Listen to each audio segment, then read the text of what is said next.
오늘 말씀은 레위기 15장 19절에서 33절입니다.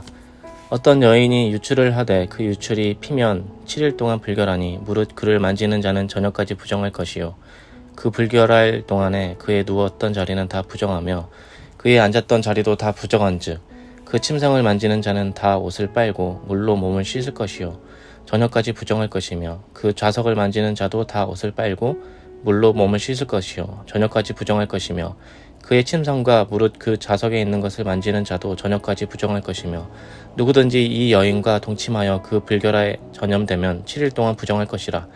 그의 눕는 상은 무릇 부정하니라.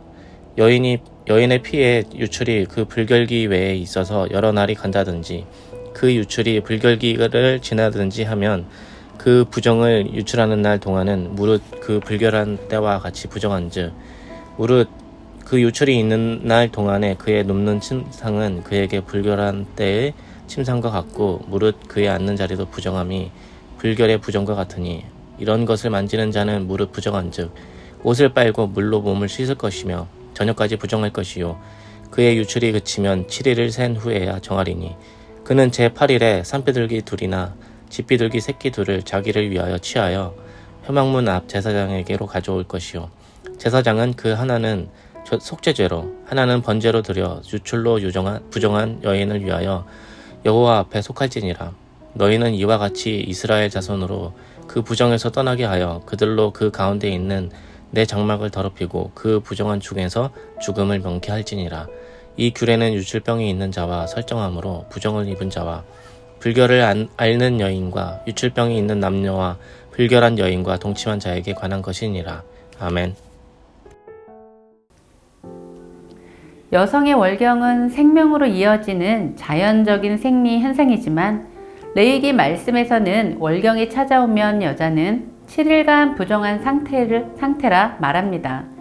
7일째 되는 날 옷을 빨고 목욕을 한 뒤 당일 저녁이면 정결함을 회복하게 됩니다. 월경이 끝날 때는 제사는 따로 드릴 필요가 없었습니다. 그러나 월경 중인 여자와 남자가 성관계를 맺으면 남자 역시 7일간 부정한 기간을 지내야 하며 7일째 되는 날 마찬가지로 옷을 빨고 목욕을 하고 정결함을 회복해야 합니다.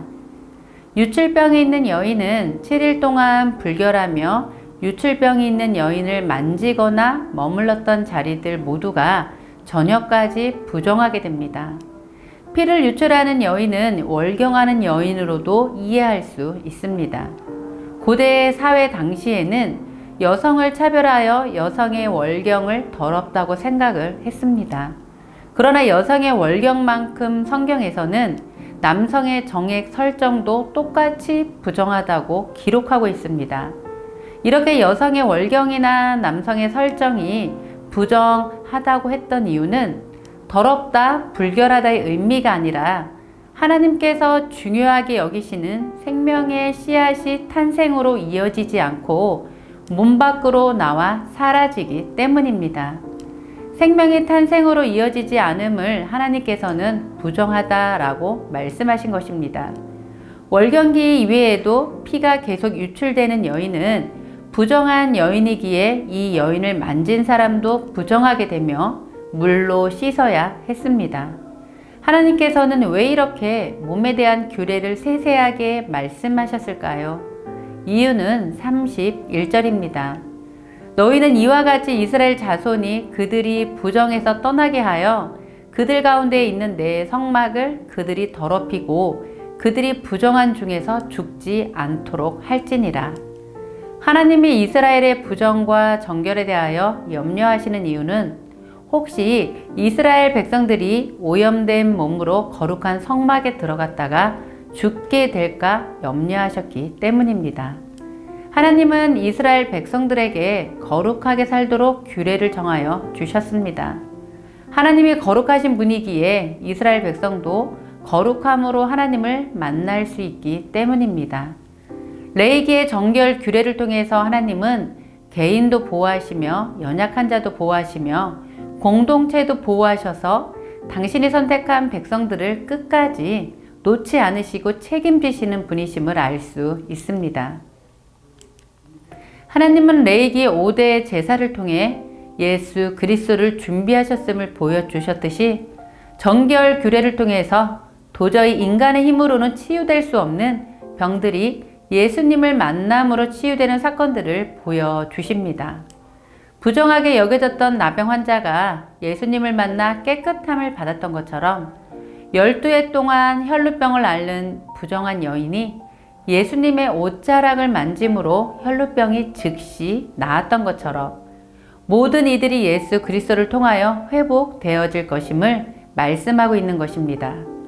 12년 동안 혈루병을 겪었다는 것은 12년 동안 하나님의 성전에 나아가는 일, 하나님의 백성들과 함께 생활하는 일에 대해서 완전히 배제되었다는 것입니다. 혈루증 여인은 예수님의 말씀을 듣고 예수님께 가까이 나아가 옷자락에 손만 대도 깨끗함을 얻으리라고 확신하고 그렇게 하였습니다. 정결법은 하나님의 백성을 부정에서 떠나게 하는 것이 목적으로 두 가지의 의미가 있습니다. 모든 부정한 것으로부터 분리되어야 한다는 것과 부정한 것에서 분리되어 하나님께로 나아가야 한다는 것입니다. 부정한 것으로부터 분리되는 것은 생명 대신 예수 그리스도를 먹고 마시며 살아가는 것입니다. 오직 예수 그리스도만이 모든 죄와 부정에서 깨끗하게 하실 수 있는 분이십니다.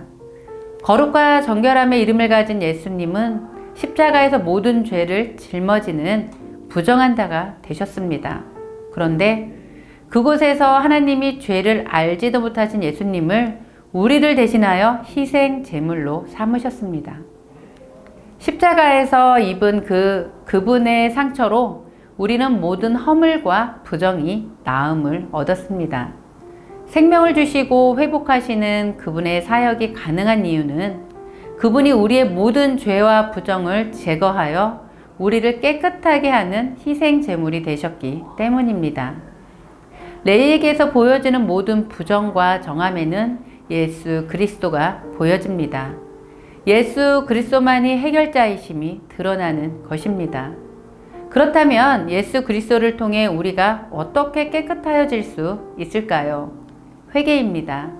우리의 부정했던 마음들, 우리의 믿음 없었던 언어들, 세상을 바라보며 두 마음을 품었던 마음들을 회개하심으로 우리의 마음을 깨끗하게 하시는 청년의 가족 되시기를 기도합니다.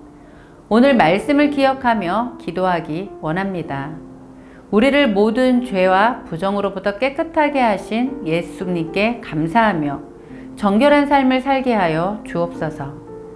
정결 규례를 통해 우리를 끝까지 책임지시고 지켜주시는 하나님께 감사하는 하루 되게 하여 주옵소서.